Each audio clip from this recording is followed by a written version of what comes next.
Test 1, 2, 3.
No, just make sure it's not Test. so then I can't screw it up. Yeah.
You ready?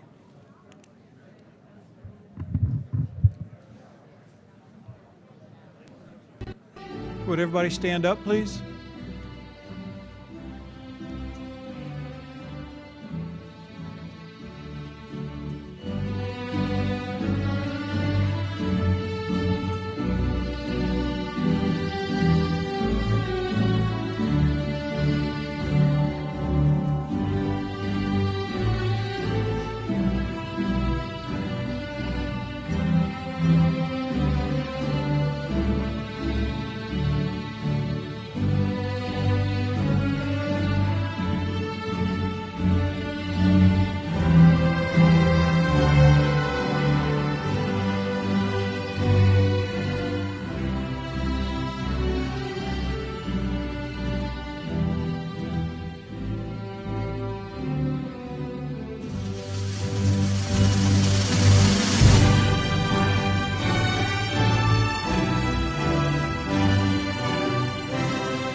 Good morning and welcome, everyone.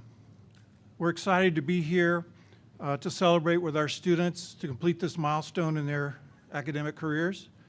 So without further ado, I'd like to have you recognize the students receiving graduate degrees from the Fitz Department of Industrial and Systems Engineering, as well as the closely related Operations Research Program and Engineering Management Program.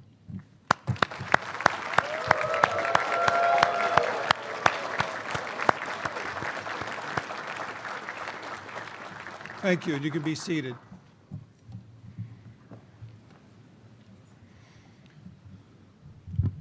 I'm tall for this microphone.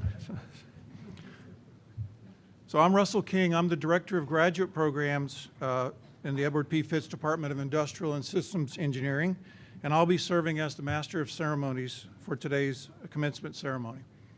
We're going to be doing things a little bit different this year in that due to the large number of graduates and the desire to have family be able to see the event, we've split our graduate degree program from our undergraduate degree program. So We're going to be recognizing those receiving the master's and PhD degrees during this ceremony, and then immediately following will be the bachelor's ceremony. I'm honored to be part of such a special moment for these students. It's also a special day for the faculty as we watch our spring graduates begin the next phase of their lives. It's exciting and rewarding to see them fulfill their dreams. A little bit about how this will play out. Dr. Julie Swan, the ISE department head, will have some opening remarks and then introduce the faculty and staff of the department, and then welcome our guest speaker, Dr. Anita Villa-Parrish. And then after Anita concludes her remarks, we'll recognize those receiving the graduate degrees. Our students have asked that we try to keep it brief so that you can spend more time with them and the families. So we're going to limit the recognition to students who are not otherwise recognized for their achievements at some other point during the year. Some other notable endeavors will be visible during the program on the projection systems here. So without further ado, I'd like to welcome the Doug A. Allison Distinguished Professor and ISE Department Head, Dr. Julie Swan.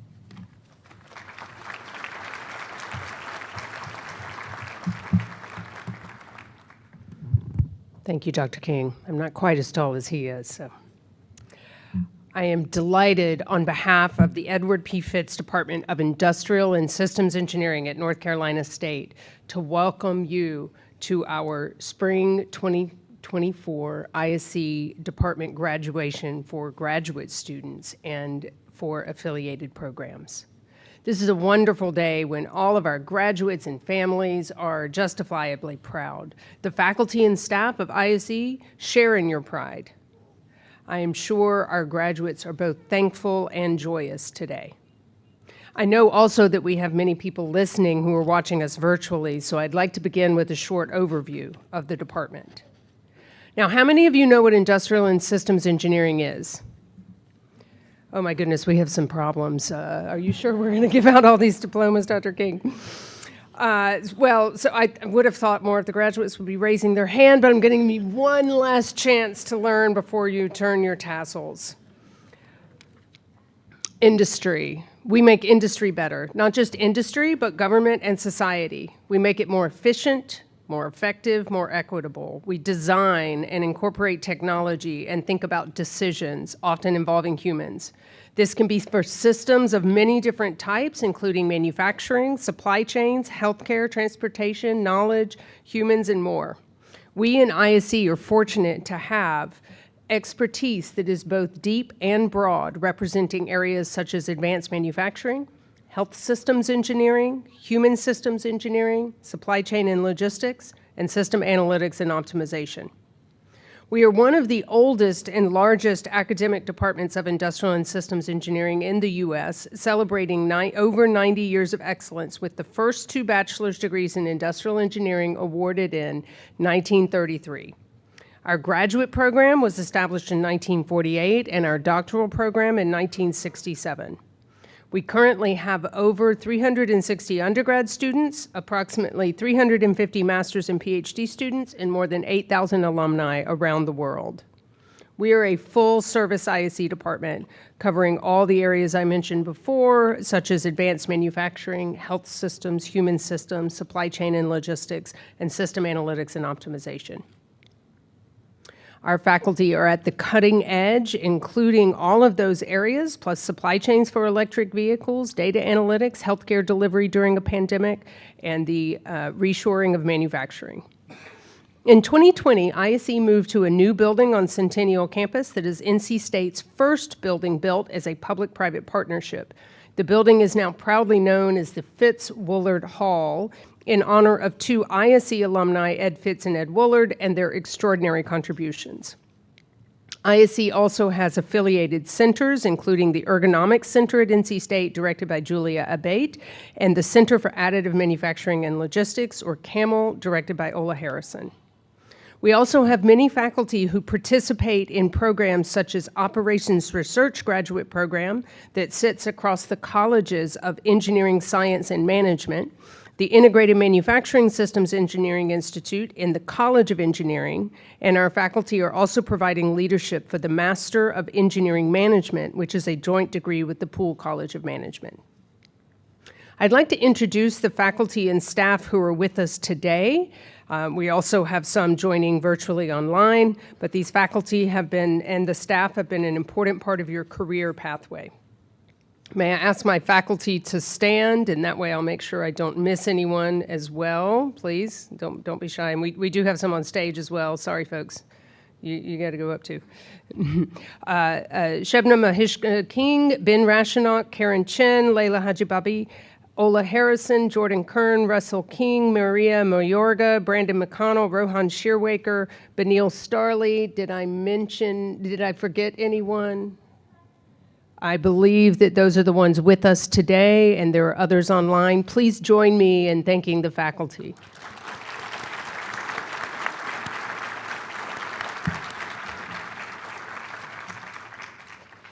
We do have 2 graduations today, as Dr. King mentioned. I'd also like to ask our ISE staff to stand. Some of them are in the room, and of course, some of them are still supporting the event, and the students as well. Thank you, all of you. Please join me in your heartfelt thanks.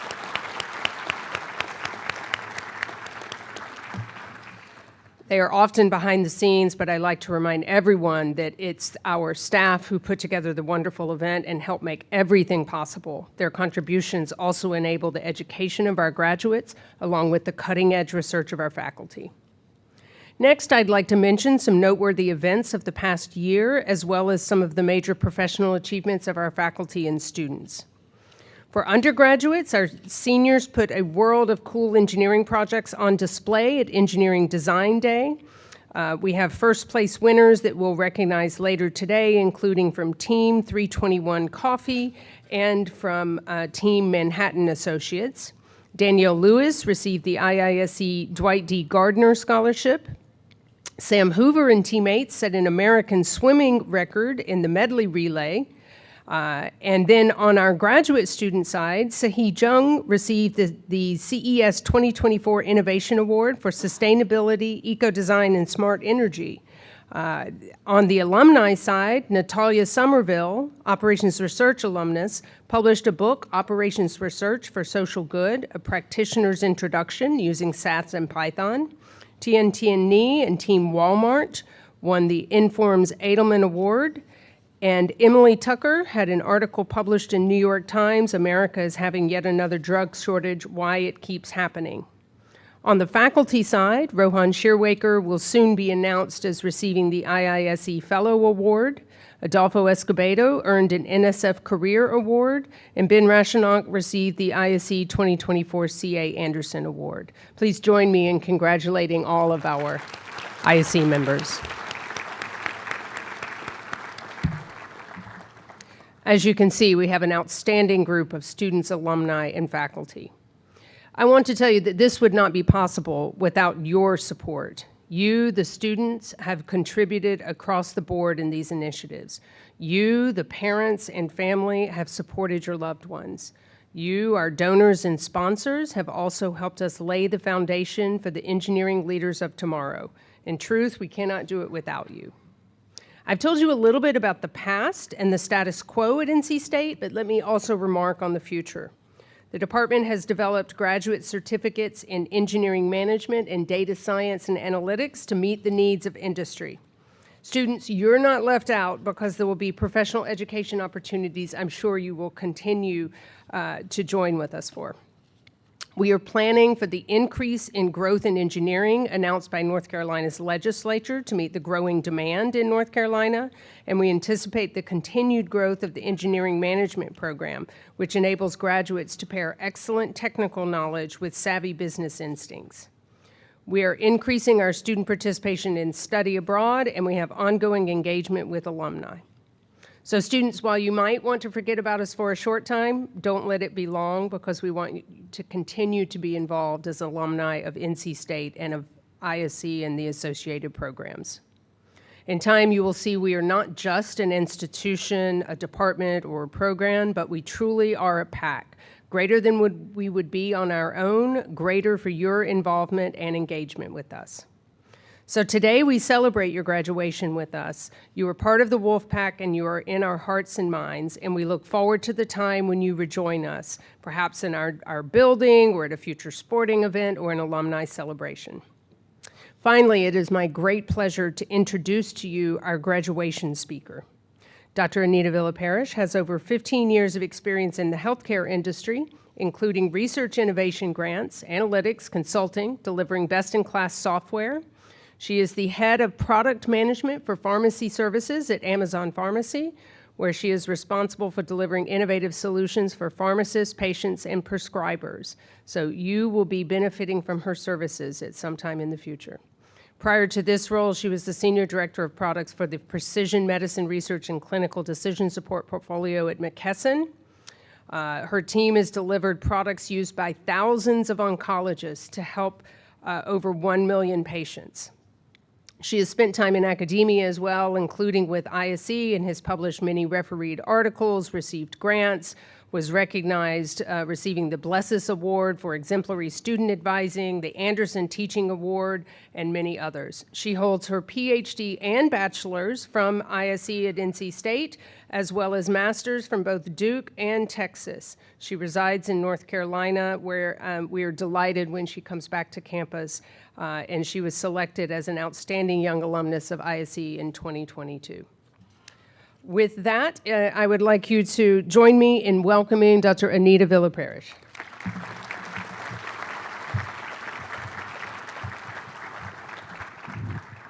Thank you all for being here today. I'm like, did I do all that, Julie? I don't know. So congratulations to the class of 2024. I am super honored to be here today. Dr. Swan came and asked if I would come do this event a few months ago, and I didn't hesitate. I was in your shoes not that long ago, and a few times, I guess, as Dr. Swan already let you know. And I really wanted to take a step back and leave you with a few different lessons that I've learned, and I'm sure they'll resonate with you, and some of them may hit you in a few years as you go down in your careers. I know that many of the parents, family, and friends, they've traveled a long way, and this day is very much for them as well. I know some of you are probably jet lagged from the long flights that you've taken. Some of you maybe just drove down the road. So first, I'd like to give the opportunity for the students to thank you all for being here on this special day. So let's give the parents, friends, and all of your support a round of applause. So a little bit more about myself and how I became an industrial engineer. My decision actually was really easy. In 1996, my mom said, "You should be an industrial engineer." And that was it. I said, "All right, sounds good." Despite what Dr. Swan told you about my career, at that point in time, I was probably a little bit more interested about playing soccer and hanging out with my friends and not thinking too much about what my career next steps were, frankly. My parents were immigrants from Cuba. They both studied engineering, not industrial engineering, electrical engineering, so we'll forgive them. Maybe they didn't have that chance. And so I leaned on them for their experience, and I went with it. Some of you may have done the same, kind of landing here almost coincidentally, so to speak. And I feel like if I look at my career, there's been some of these things that actually feel a little bit more like a coincidence than a well-laid plan. And I always enjoy when I come talk to the students and I tell them in a first slide, I don't know what I want to be when I grow up, and it's okay. You don't have to either. So I think there's a few lessons that make me feel very confident about having that point of view. But after that undergraduate degree, which was 23 years ago, and I think when I was on the faculty, it kind of made you always have to count how many years since I was a student, because you would see the undergrads and what class are they, and I can't believe it's been 23 years since I was here on main campus, going into senior design, doing those industry-sponsored projects, making friends that would stay up late or go to a coffee shop on the weekends to catch up on work. I have so many memories, and I hope that you guys do as well from your time here. I think that makes this place truly special. This department invests so much in the students and the community that we build. Then 14 years ago, I graduated with my PhD, and I can't believe it's been that long. I told my husband this morning as I was looking at my speech notes, and I was like, 14 years, is that right? Did I do the math? In 2010, I was here, again, part of 5 more years invested in this educational journey. And so that was a huge decision for you all. Some of you may have had to leave your jobs. That's what I did. I'll tell you a little bit more about that later. Or you decided that after your undergraduate degree, you had not had enough. You wanted more homework assignments, and here you are. So those decisions are a big deal, and you'll think about them later in life and have those laughs as well. Before I get started, how many procrastinators do I have out in the audience? Parents, you can raise your hands too. Don't let your children hang out to dry. All right, I'm actually not a procrastinator, but I will confess, I did not write this speech till last night. But it was intentional. I'm actually, as many of people who do know me, I'm much more of a riffer. Like, put me on the stage, give me a topic, and I'm just gonna, I can meander my 10 minutes in any which way. And so it's actually hard for me to figure out what exactly I want to say, how I want to say it, and that won't happen today, because I did write down things. I did enjoy telling my parents over the last many days I had not written down any words, and laugh with my running group in the mornings to say, like, what should I talk about today? What has been meaningful to you? And so I almost intentionally didn't want to write things down until the last minute. I invested my time to just think and not pressure myself to get the words right or perfect. So it won't be right or perfect. None of us are right or perfect. But I did come to some conclusions in the end. So we're all lucky here. There'll be some lessons. It might help you to also know, as Dr. Swan kind of alluded to, that I've done a lot of things in my career. I don't sit still. My family laughs all the time. What is Anita going to do next? When I give them a call that I'm thinking about trying something else. And so as I've had the opportunity to talk about my career journey, I've really been able to reflect on 3 key things. And since I think we've all been told people can only remember 3 key things, I did not go to 4. So we're going to go over 3. The first one is really, really important. It's about being curious. I think you're all here today because you probably think, I'm curious. Who isn't curious? We're curious people. So let's think about that a little bit. Think about your childhood. I thought about how many different careers did I want to have while I was growing up, which I already told you all. I still don't know what I want to do when I grow up, so we all know where this is going. Maybe when you were 5, you wanted to drive a big dump truck like a digger. Like, we all were like, that's so cool. Then by 7, you're like, I want to be a school teacher. Now you'd had some experience being in school, and you saw how impactful those in front of you and the stage could be. And then at 13, you're like, oh, professional soccer player, that's where I'm going. So curiosity is an inherent part of childhood. Our mind is open, it's not blocked by the realities of our day-to-day. And so while I went through the same process like many of you have as well, I had to really continue to work hard to keep that curious mindset as you actually become an adult and move from childhood. I figured out that I didn't want to drive a dump truck. I did figure out that I had a passion for something I had never heard about or thought about before, which was being in healthcare. So why is it hard to be curious? Seems so easy, seems like something we all want to be. That's because you're going to have to leave your comfort zone.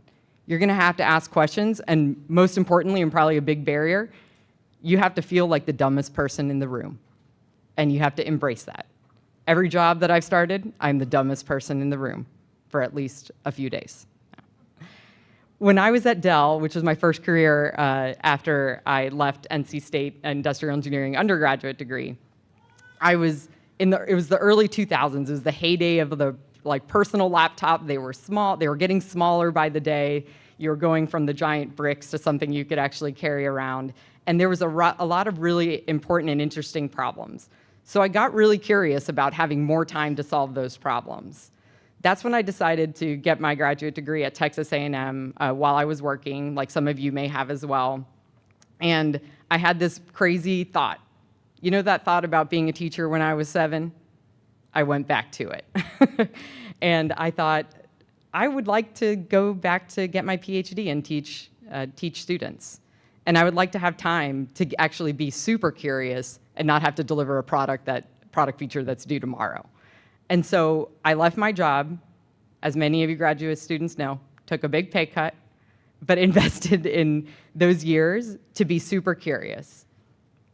At that time, I didn't know that I would encounter a whole new area of opportunity. When I met Dr. Julie Ivey, who's not here today, she's at University of Michigan now, I learned about engineers in healthcare. And what is that? And again, dumbest person in the room. I don't know what that is. I don't know what you do. But I found a new, interesting area of exploration that was really mission-driven. How do you help patients? How do you help doctors? How do you help all the clinicians to support that patient's care? And I thought, as an engineer, you can play a role in that. I was working with Dr. King as well, and we found a really cool way to blend traditional industrial engineering optimization and healthcare problems. So I leaned into that curiosity, took a chance, and I said, okay, I'm going to apply for a grant. If I get it, I'm doing this. If not, I got to figure it out. But was able to get that grant, and that supported me throughout my PhD and really spurred all the sequence of events and jobs that I've had. It was that foundation. It was taking that leap. It was leaning into curiosity, being willing to be the dumbest person in the room. So to close out this lesson, I just want students, keep your options open. Most things are not a one-way door. You can change your mind. You can go back. Very few things. I'm a person who likes to play it out to the extreme, and you'll know that mostly you can go back to the other thing you used to do. Take that chance. So don't let the current role that you have, the company that you're joining, dictate or define those next steps. Don't let go of that curious mindset that brought you here today to invest extra time in your education, because you're not going to know where it's going to lead you. Lesson number 2, learn when to pivot. So I was trying to figure out a way to weave in like curiosity killed the cat. Well, I didn't quite nail it, but this is where, okay, curiosity sounds great. We're all into it. We're going to keep it going. What's the downside? What happens when you're super curious? The hard decision that you'll have to make is when to make a change. Because when you're curious, you're going to see a lot of different things. You don't want the grass is greener sort of artifact that you're constantly changing roles. And as I've taken a look at this whole kind of curiosity theme, you might be curious, but you're going to get comfortable. You're going to know how your job works. You're going to do it well. And that's going to lead to some inertia that's going to be at tension and battle with that curiosity that's inside. So I want you to think about that as you go through your journey, because you're going to notice it within yourself. So in one of the previous career talks that I gave, I was looking at these jobs that I've had, and I really took that time to say, okay, what made me change? Just because a new opportunity comes up doesn't mean you should take it or want to take it. And I found that there were some reasons in which each of those transitions happened.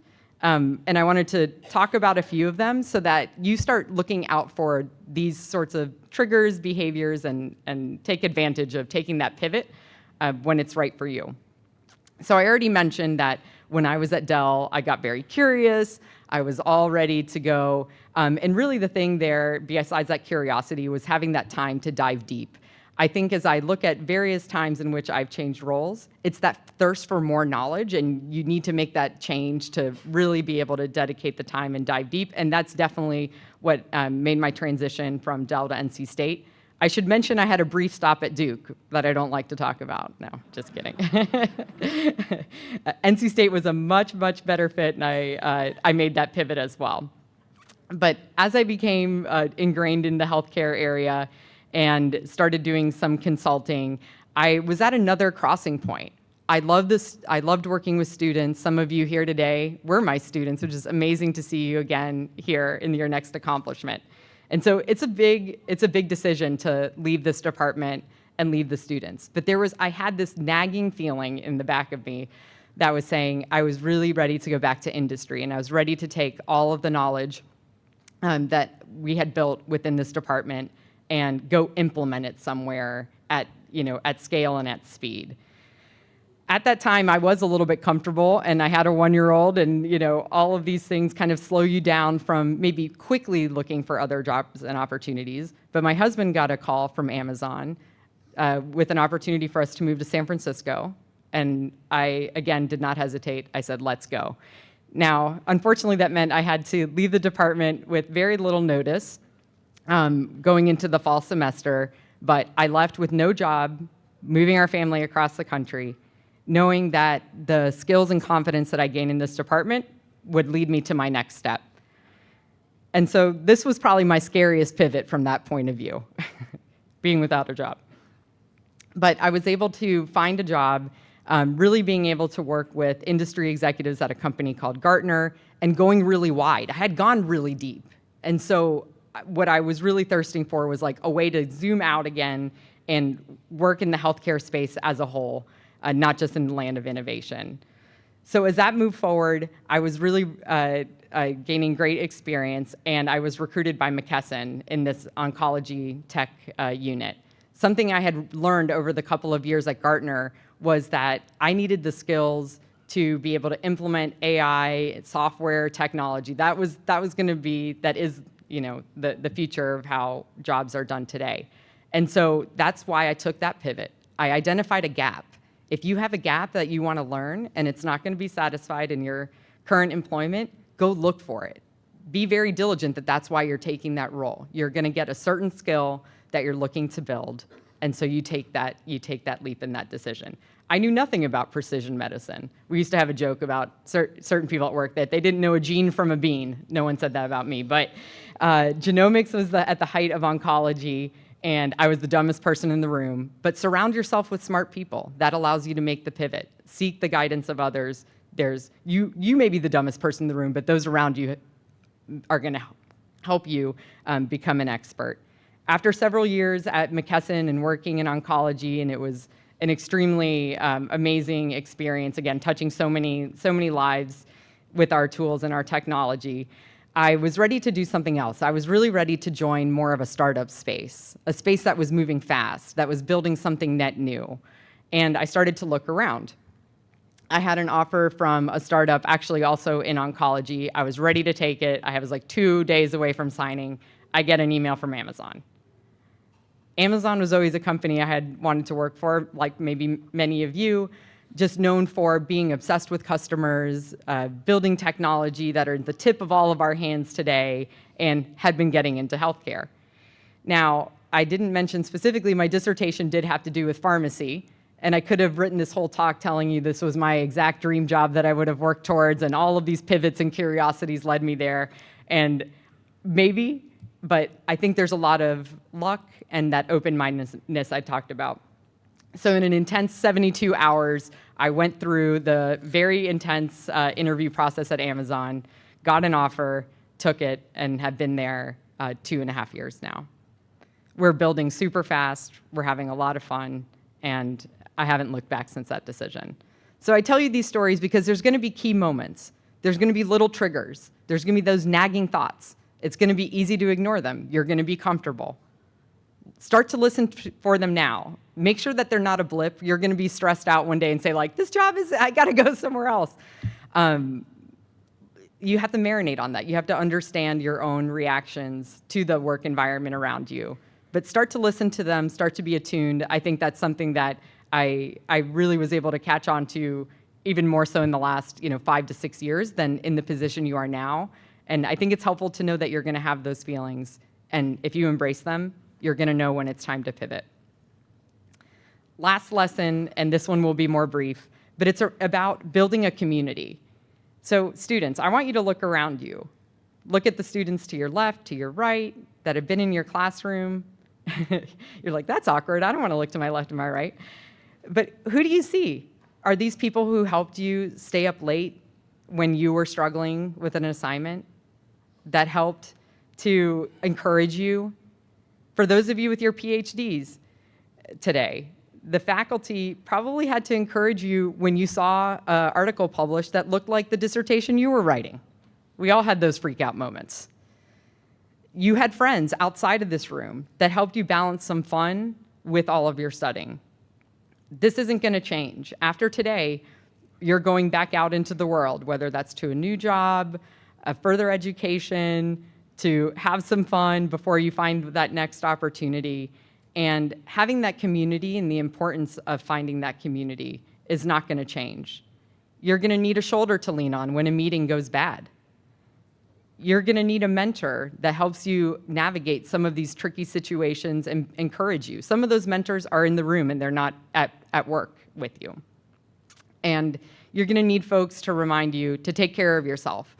Life is not linear. There will be those failures and successes, and you need that community.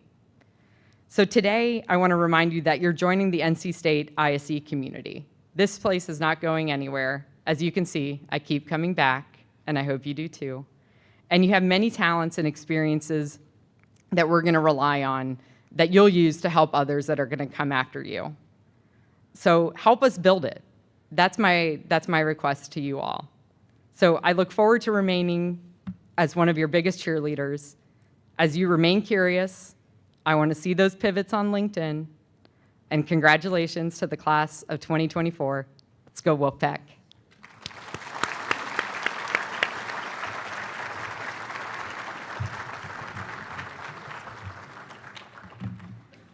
She's come a long way from that soccer player who was taking stochastic processes a long time ago. Okay, now we're ready to individually recognize the students receiving graduate degrees in industrial engineering, operations research, and engineering management. We're going to have them each walk across the stage to be recognized, and we're going to follow the order that's in the program. So if you want to come take pictures, you're welcome to come down the aisle, kind of look and see where your graduate is. Come on down. All we ask is that you provide our photographer a little bit of space to operate in. I'll also note that afterwards in the reception, I'll tell you about at the end, there's also going to be opportunities there to take pictures. All right. So we're going to begin with those students receiving the PhD in industrial engineering. You can refer to the program for the titles of their dissertations and their advisors. As is the tradition in this department, we're going to ask the chair or their proxy of the students committee to come up and hood the students. Okay, so here we go. From the Silicon Valley of India, Bangalore, Akshay Ganesh Birawach.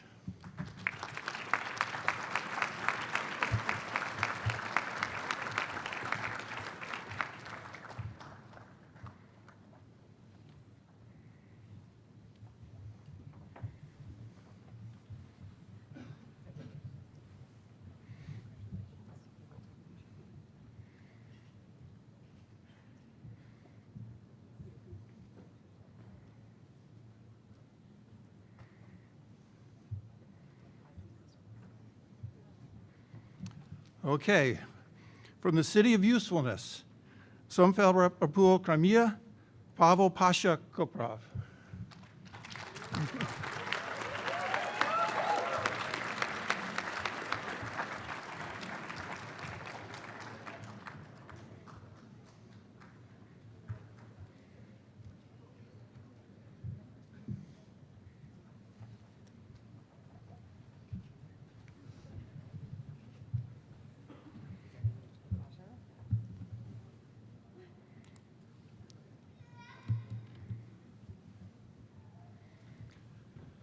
From the ancient city of Hufei, China, Yuanchen Li.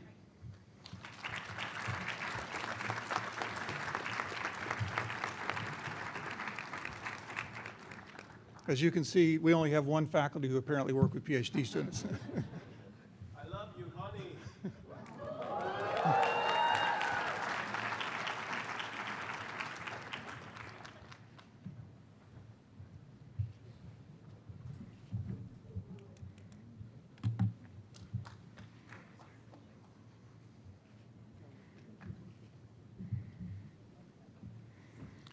From the city of Ferdowsi, the Persian epic poet, from Mushad, Iran, Amareza Sahibi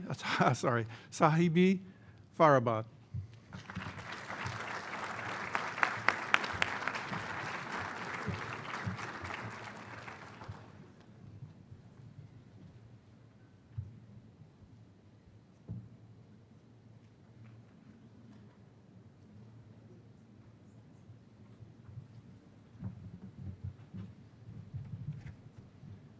Hiding an injury.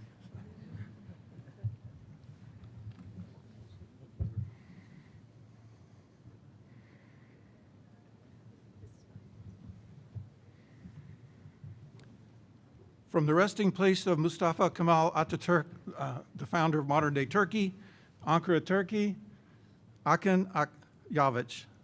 Harika, harika.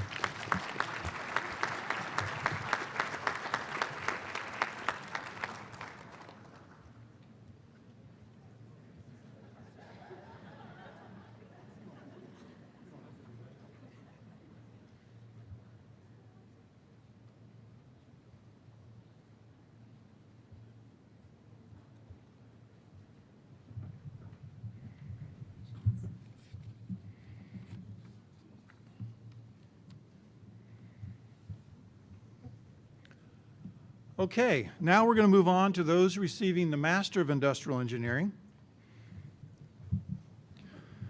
From Almost Heaven, Christiansted, St. Croix, the U.S. Virgin Islands, Kendra Kanaigaha.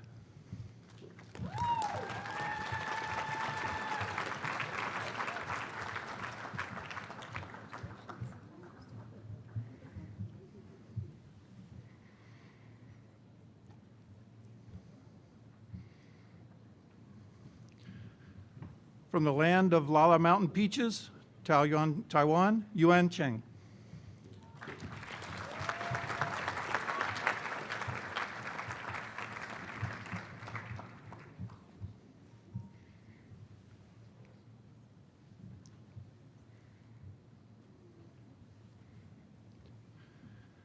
From the confluence of the Delaware River and the mighty Rococas Creek, Delron, New Jersey, Nicholas Kucher.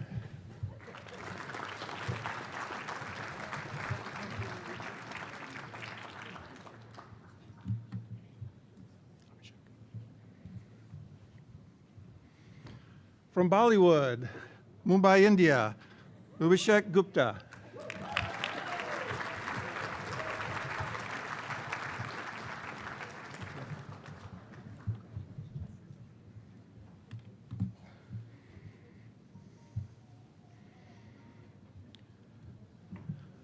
From River City, Richmond, Virginia, Sarah Halsey.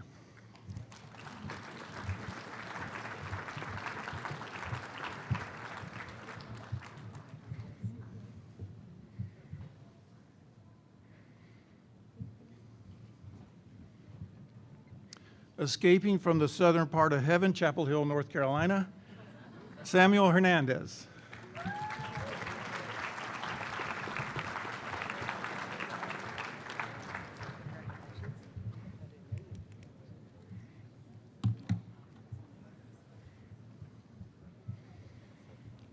From the barbecue capital of the world, Lexington, North Carolina, Ethan Hauser.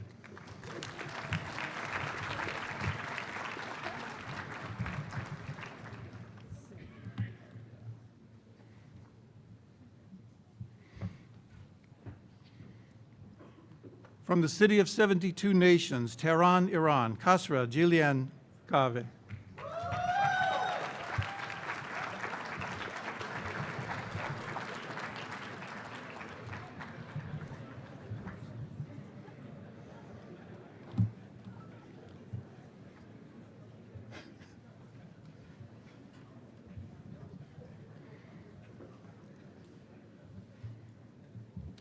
Where you can boat ride in the Kanara Dam, Palvacha, India.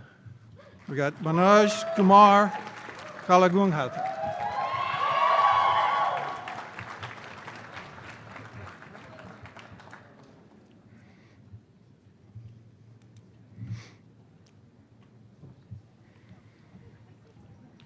From the banks of the Little Jamuna River in Nalgaon, Bangladesh, Tamuna Kamal.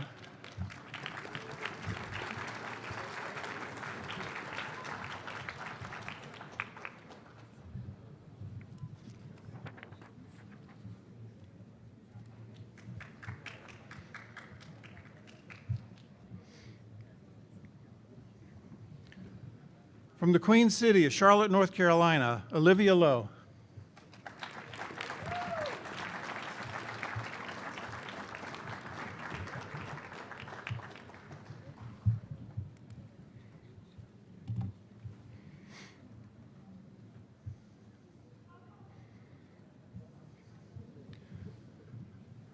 From the city that never sleeps, Mumbai, India, Rajvi Mandiva.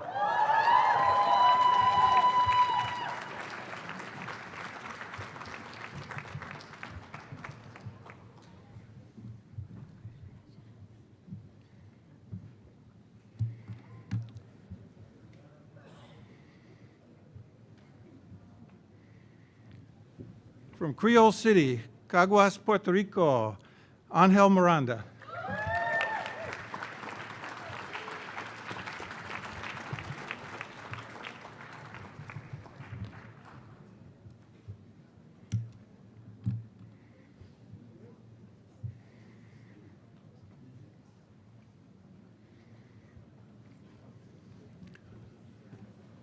From the Handloom City, Sambapur, India, Silky Priya Punda.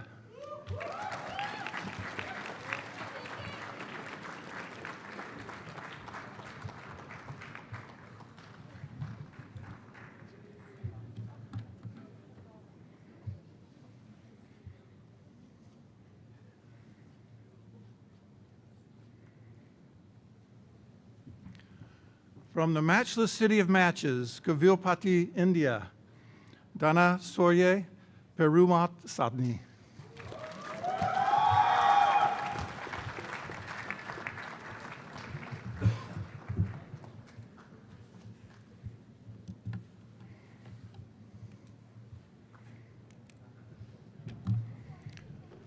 From the hunting grounds of the Tuscarora tribe, Holly Springs, North Carolina, Carson Short.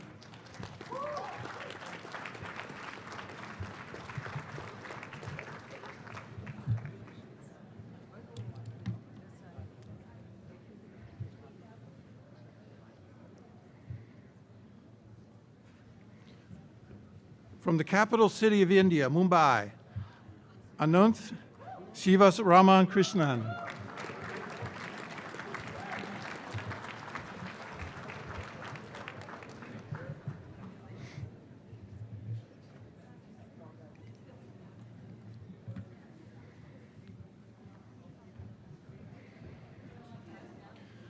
From the banks of the Yellow River in Chaozhou, Henan Province, China, Munyang Wei.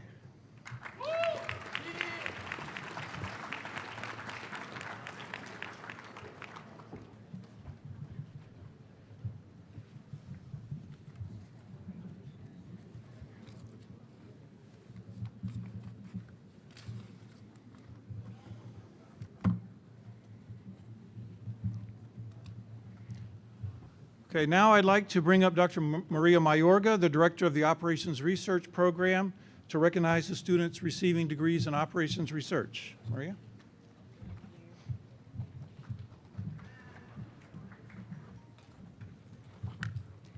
Thank you, everybody.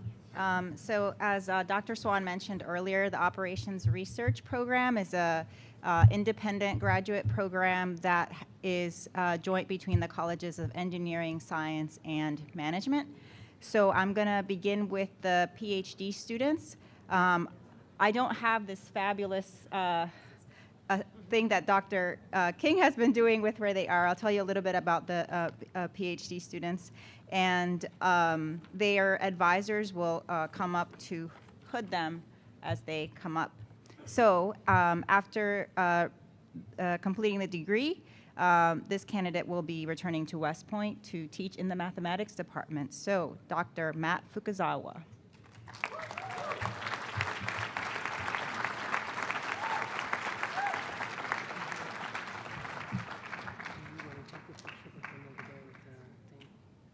Okay.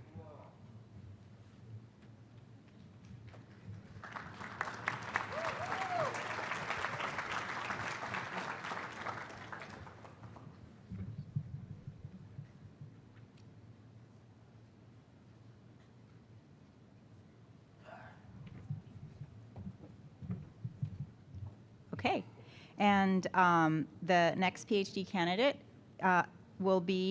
is working already in the Air Force as a civilian as an operations research analyst, Dimitra Protogru.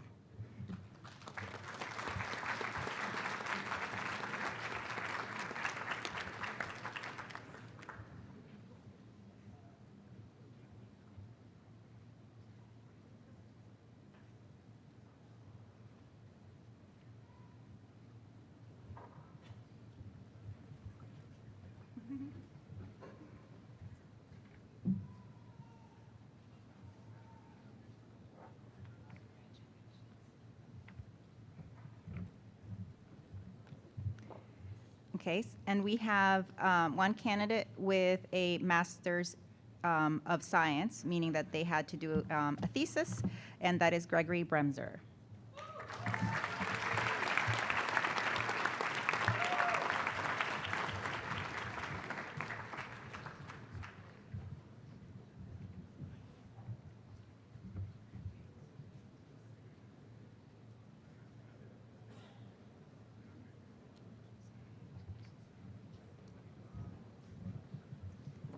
Okay, and the next graduates are receiving the Masters of Operations Research. So first, Harsh Bandaru.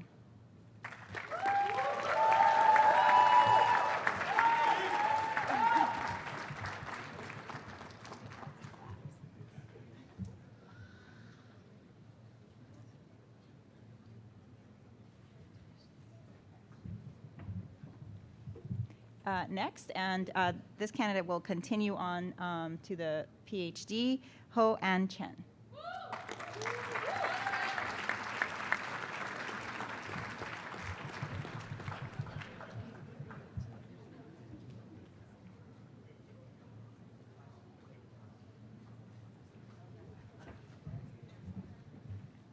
All right.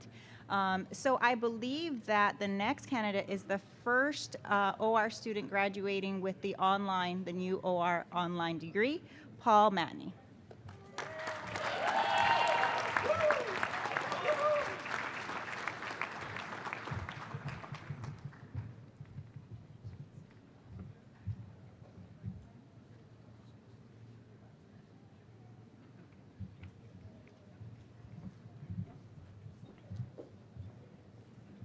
Okay, and the next candidate will also be continuing with the PhD in ISE, Mer Salami.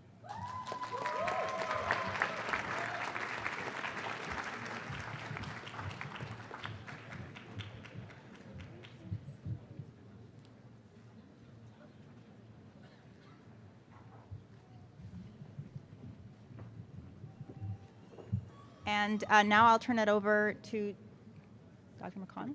To Dr. King, okay. Okay, now we're going to bring up Dr. Brandon McConnell, who will announce the students receiving their master's degree in engineering management.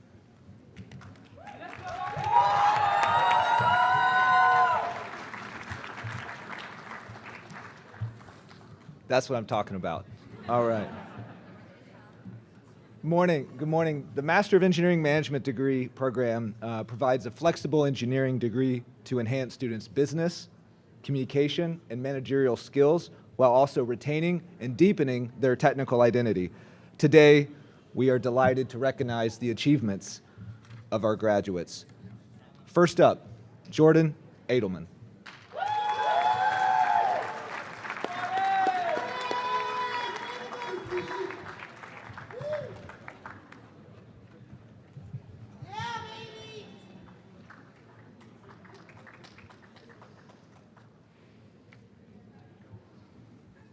Parth Aloni.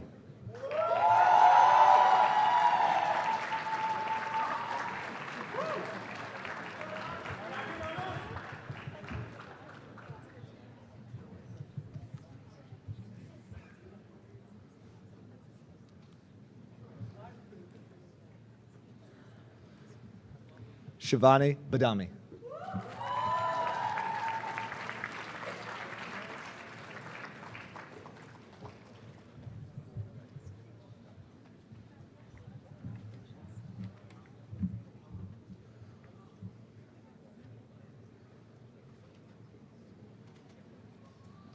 Jane Bendel.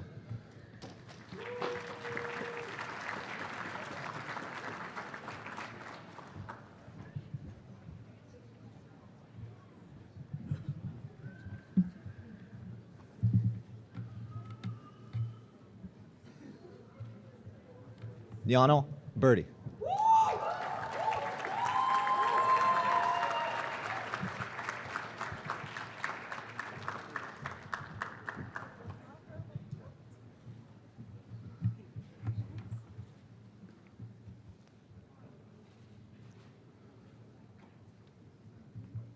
Dwij Barudwaj.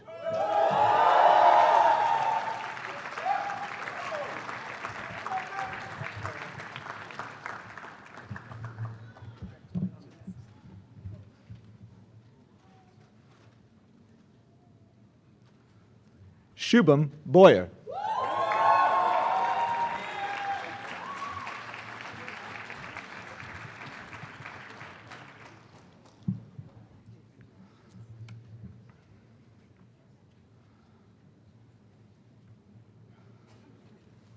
They call him the legend, Hardik Birla.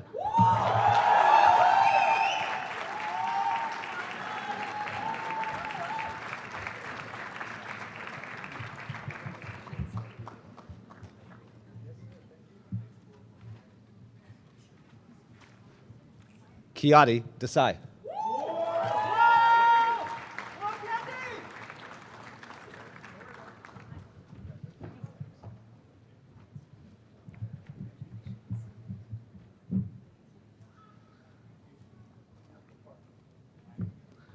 Kritika Dingra.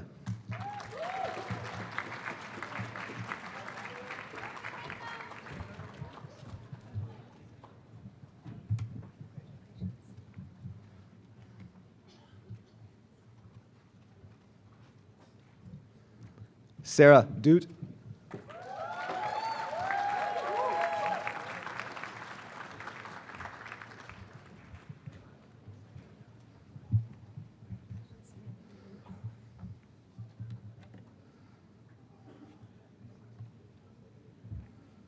Mohammed El Hariri.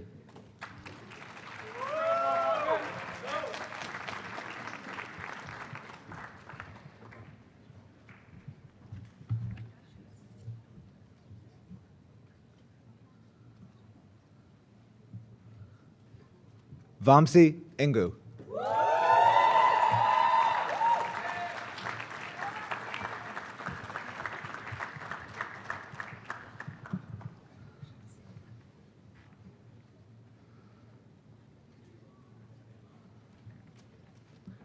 Meenakshi Ganesan.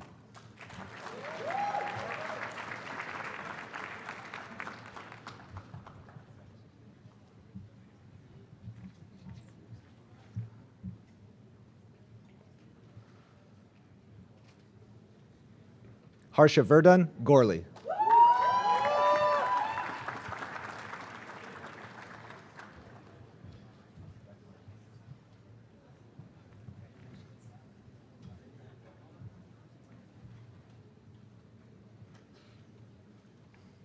Aditya Gosalia.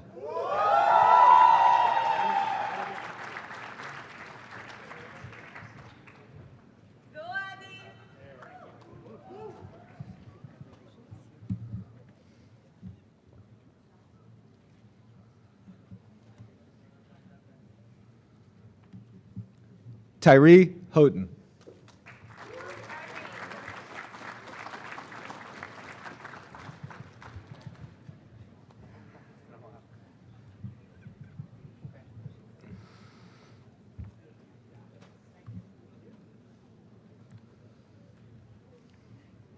Manali Jadhav.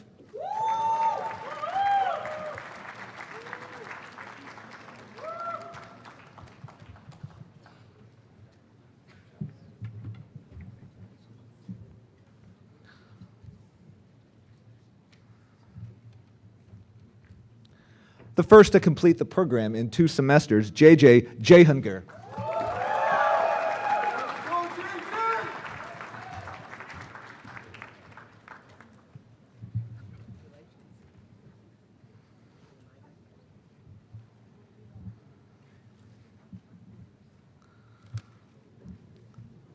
Samyukta Joshi.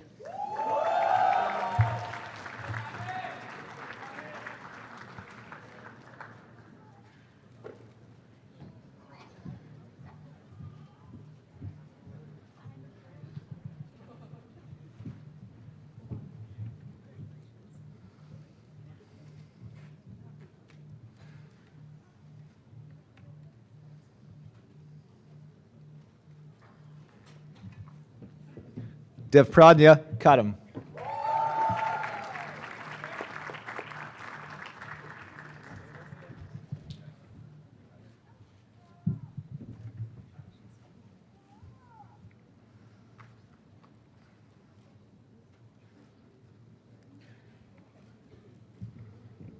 Sneha Karnik.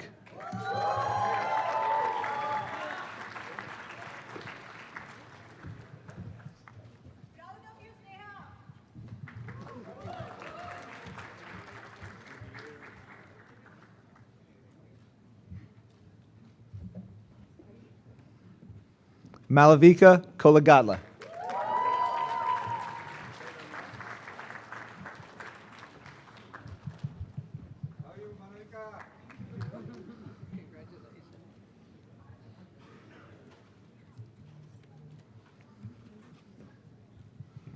Pranit Kotgare.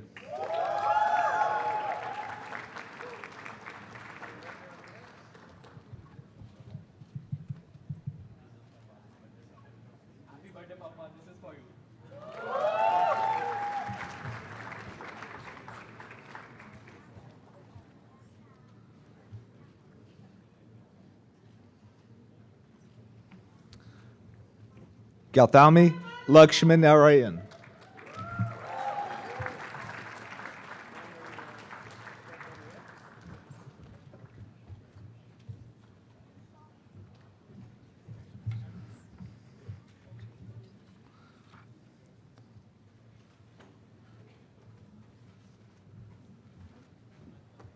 Harsha Mari.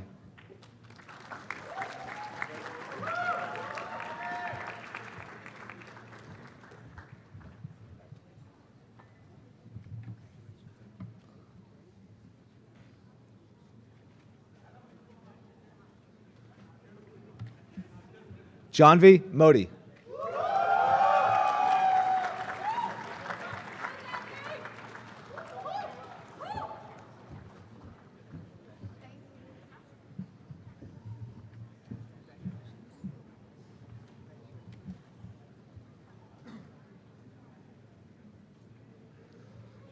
Avishek Mukherjee.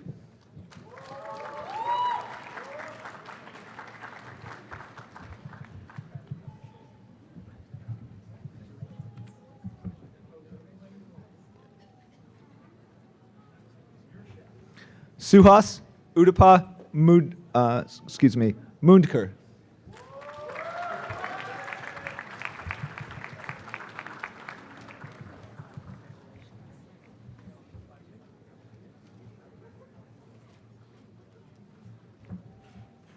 Srila Nukala.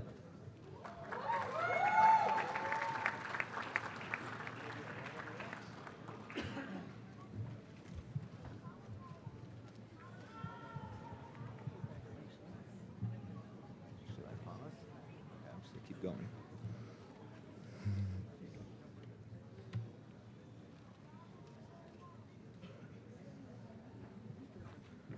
Dhruvan Patel.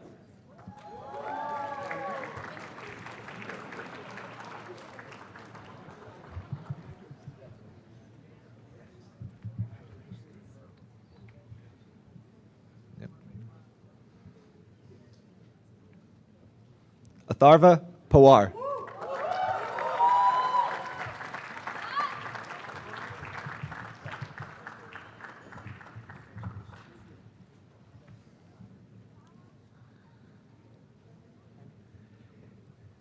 Neelish the Dragon Pranay.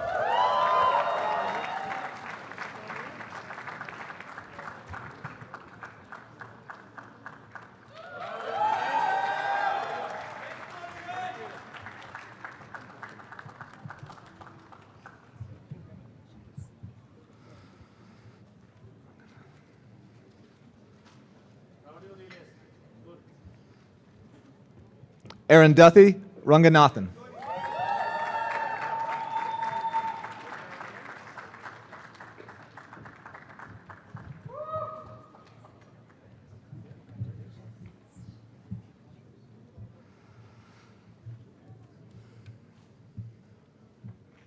Evan Rayner.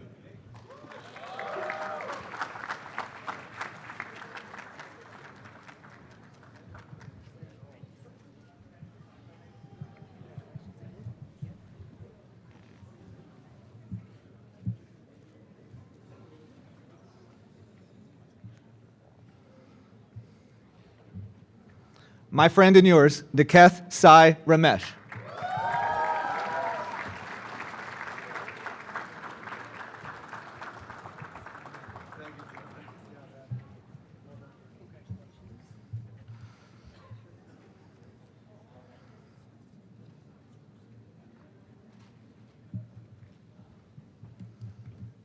He is Michael Sanderson.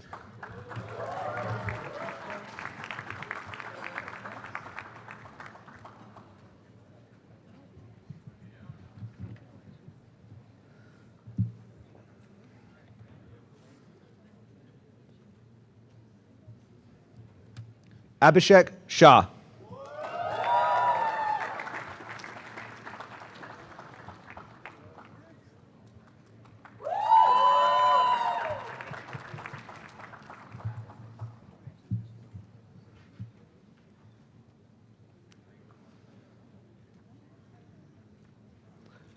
Nisarg Shah.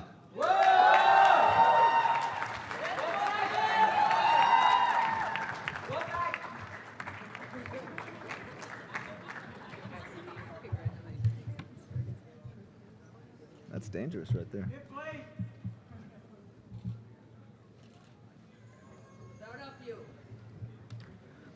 Anug Srivastav.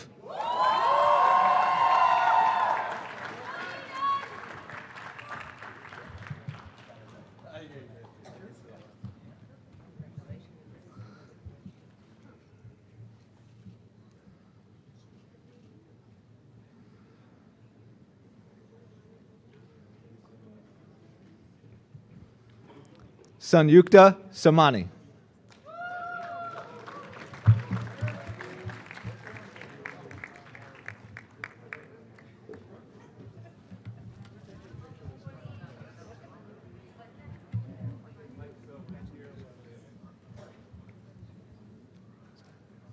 I'm okay. No, they're out of order. I got it.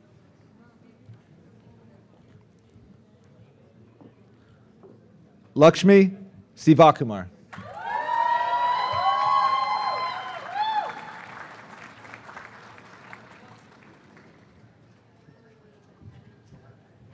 This one's for you up high, miss you.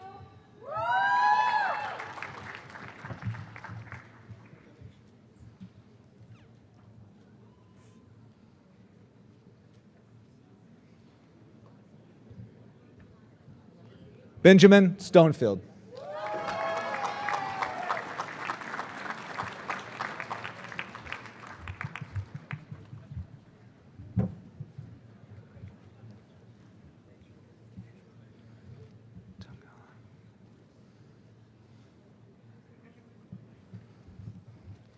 Glomika Tangala.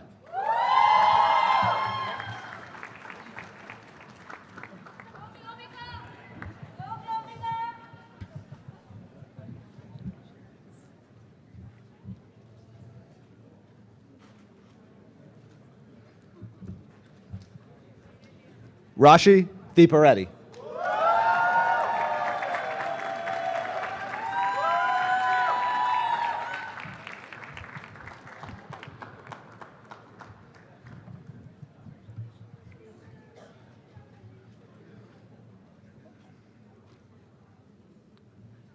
Amay Tiwari.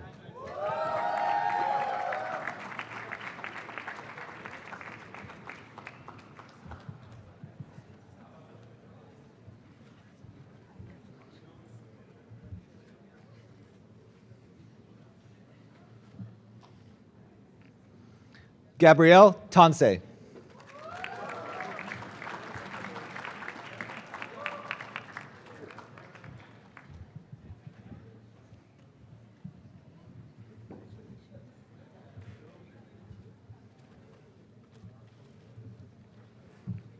Christopher Waters.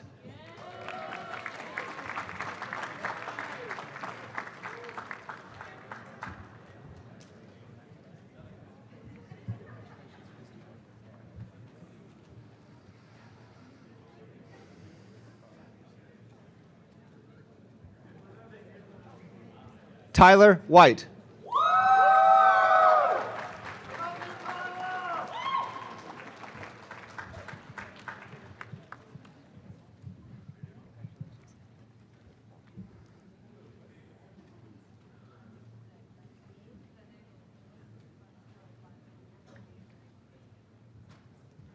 Known as the Beast by some, we will call him Samir Yadav.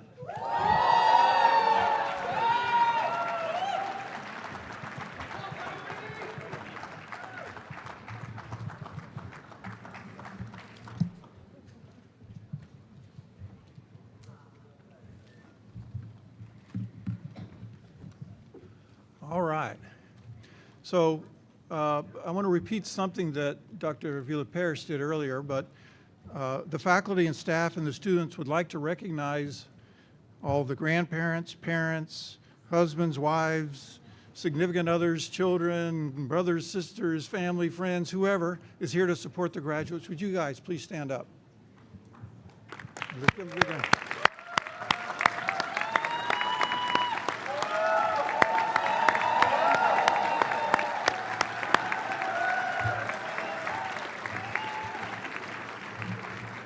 All right, thank you.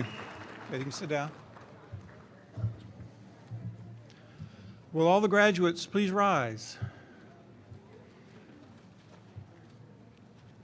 So let's give them all one more round of applause.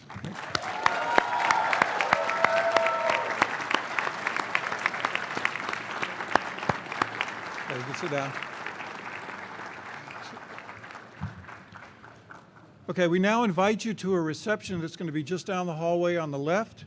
There'll be some refreshments and there'll be signage where you can take formal pictures or just take pictures anywhere you want in the room. As I indicated, the undergraduate ceremony is going to follow in here shortly. So we ask that you vacate this room quickly to go down to the reception area. Please don't forget your belongings and any trash you might have. There are trash cans. Safe travels on your way back. We wish you all the best. And don't hesitate to reach out. We hope all the graduates will stay in touch. Goodbye.